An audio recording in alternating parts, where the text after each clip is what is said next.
What's up guys, this is a tutorial I made about how to sleeve your own SATA cables. You can sleeve your own SATA cables if you're making a custom PC and you want a certain color.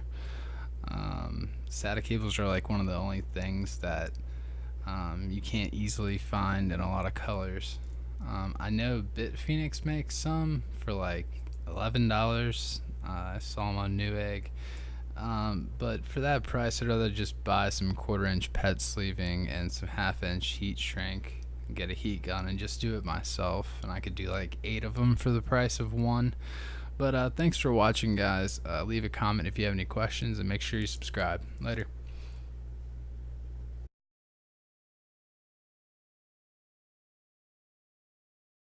You'll need a SATA cable. They can be right angled or straight, it doesn't really matter. The straight ones look better because you can put the heat shrink up under this clip, and on the right angled ones you can't really do that. But you're gonna need a SATA cable, and of course you're gonna need the PET sleeving. Like I said, it's PET sleeving, and this can be found online from a number of suppliers. You can get it from Performance PCs, Frozen CPU. You can get it from eBay, which is what I did. But this is 1/4 inch. 1/4 inch works really well for this. For the SATA connectors, it gives you enough space to actually get over the SATA connector. 1/8 inch, an 1/8 inch does not want to get over the connector, so I do not recommend getting that. And 3/8 is almost the same width as the SATA cable, so while this works and it's really easy, I don't recommend it just because it fits loose, and I like that real tight look on it. So yeah, 1/4 inch PET sleeving, and you're gonna need some snips or scissors. I recommend using snips because it will help you, and later I'll show you what I mean by that, but snips are good. And you will also need some sort of a heat source. You can use a lighter, though I don't recommend it. This stuff burns really easy, so you're not going to want to put a flame next to it, because what's going to happen is, if I can probably show you guys what happens when you get flame anywhere near this. Oh, that was terrible. But it catches fire really easy, and it doesn't want to, go out. Some people suggest use a hot knife for this, but I don't, because it's not going to fit over the connector once you seal the end. But you'll see what I'm talking about later. So some sort of heat source. You're going to need a lighter or a heat gun. A heat gun will work out just fine. And you're going to want to need some kind of, and you're also going to want to get some kind of cloth. Now the cloth is so you can hold the heat shrink, so you can hold the sleeving away from the heat while you're using the heat gun, because this stuff will burn and it will melt really easy. So while you're sleeving this, get something like a sock or something to shield the PET sleeving from, turning into a goo. And I think that's it. So let's get started. I'll show you guys how to sleeve one real quick.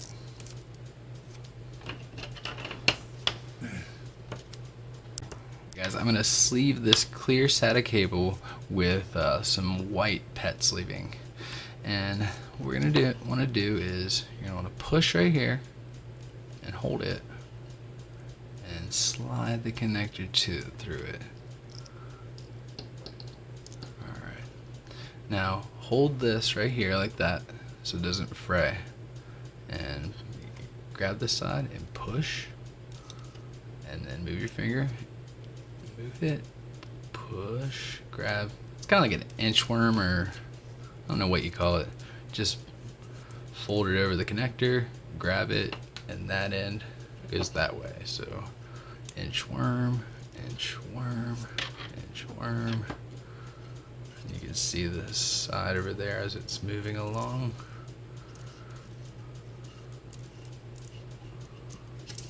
Now this is how, just note that this is how this looks with the clear underneath. It would look a lot better if this SATA cable were white, I think, but it works out just fine like that, guys. So what we're gonna do is we're gonna see how that's frayed. We're not gonna worry about that much for right now. We're gonna go to this end. Alright. And we're gonna give it a little bit so we can work with it. Grab our snips. And see, there's one nub, and then there's another nub, and cut right underneath that nub. So snip. And this is why I said these snips were good, because you could make cuts that you couldn't with a pair of scissors. Scissors are a nightmare with this stuff.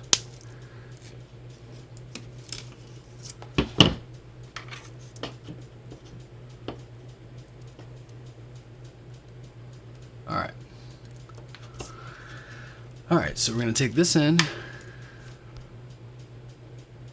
and we're going to get up here some heat shrink. Give me just 1 second. Alright, so we got our heat shrink, right? This is 1/2 inch heat shrink. 1/2 inch adhesive lined heat shrink, like I said. And what I want to do is get as straight as a cut as humanly possible. I never get these straight, so you guys will probably get them much better than I will, but that's good. Alright, so what we're going to want this to do is to slide on here and just come right underneath this metal piece. So I want it to grab about that much of the wire. So let's see if we can get it right here.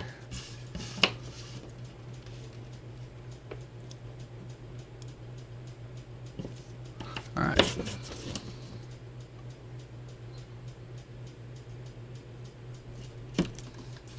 You'll probably want to cut 2 of those while you're at it.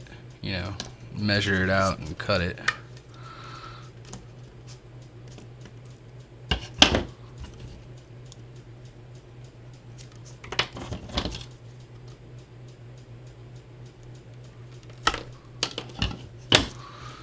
Alright.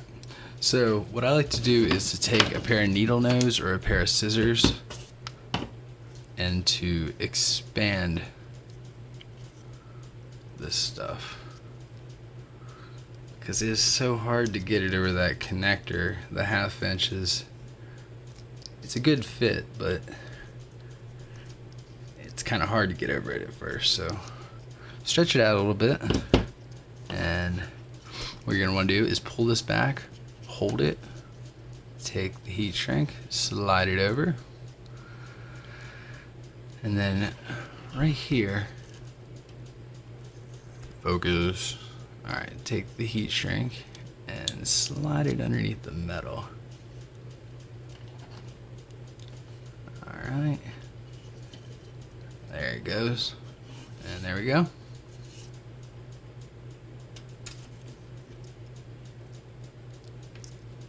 Now what you're going to want to do is to come down here at this end, grab it and pull it down, stretch it out. You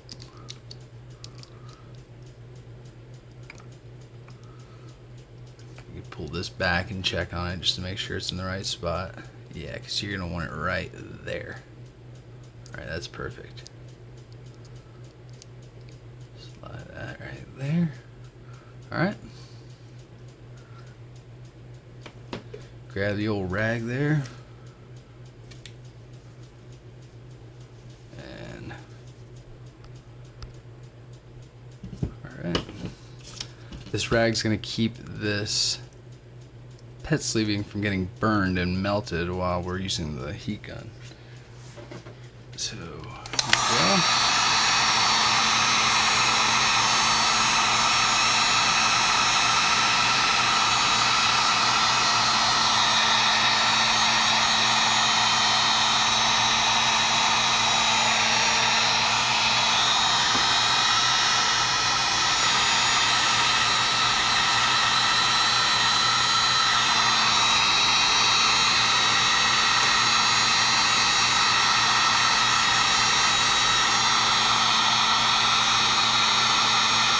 Alright, and since there is adhesive inside of this, you can pinch it, because that glue, you can just help it to stick down and get a little motivation.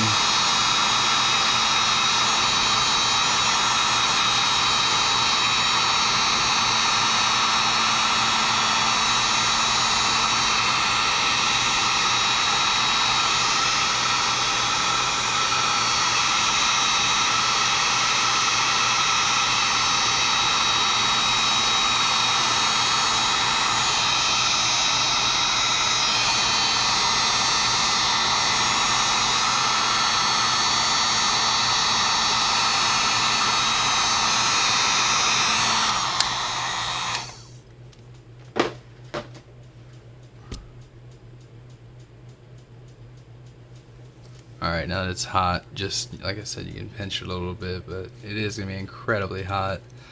Alright, so while this end cools, you can come down to this end and grab this side and pinch it and then pull it tight to see where we need to cut this side. Alright, and do the same thing on this one. You want to cut it under here. Cut it.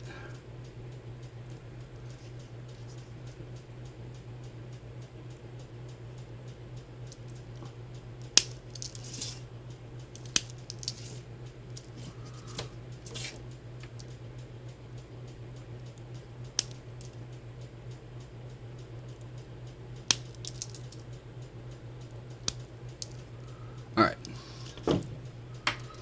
take your other piece of heat shrink, should be the same size as the one you just cut down there, stretch it out a little bit. If you're using scissors to stretch them out, please be careful. And be careful with all these tools. If you're using the heat gun, remember you can't set it down on any plastic or any carpet or anything. I put it on a piece of glass down next to me while it's cooling off. But yeah, just stretch this out. It should be enough. And take it and put it over the connector. It's on pretty easy. Slide it up under the, right up under the metal.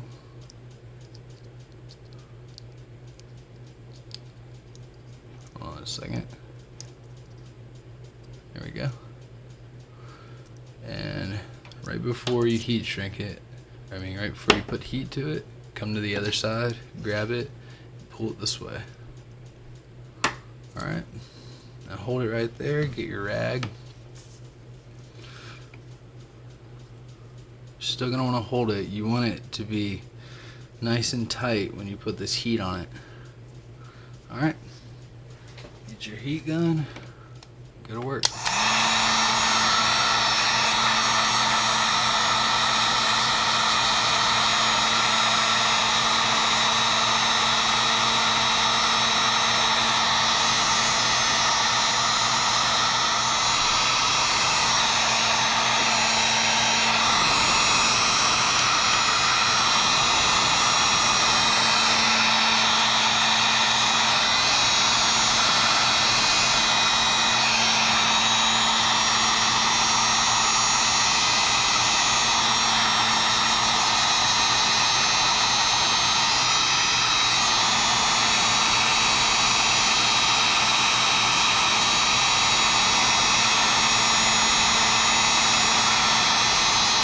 Alright, now pinch it while it's a little hot.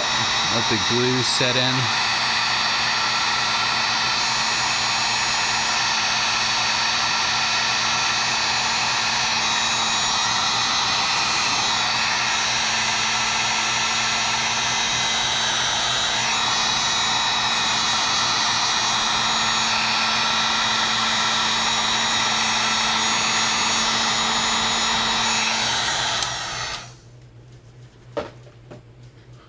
Alright, so this should be about done. Nice, feels nice and tight. Only thing I will mention is see how this glue seeps out of the top. Oh, focus. a little bit of glue will come out, and what you can do is take an X-Acto knife and just cut it off if it bothers you. But I really like the glue. It really holds this on here. Like I said, I used to use heat shrink without glue on it, and I didn't like it as much because you could see every little bit of detail of the pet underneath of it. So if it was frayed just the least, you could see it underneath there, and I like it. I like it with the thicker glue on there. And that's about it, guys. If this video helped you out, please leave me a like. I'm kind of new around here, so I will be making a bunch more videos for my next upcoming builds. I'm doing a Hackintosh, and then I think a Skylake build, but that one's still in the works, negotiations, so to speak. But yeah, guys, thanks a lot. Make sure you subscribe for some more content, and have a good day. Later.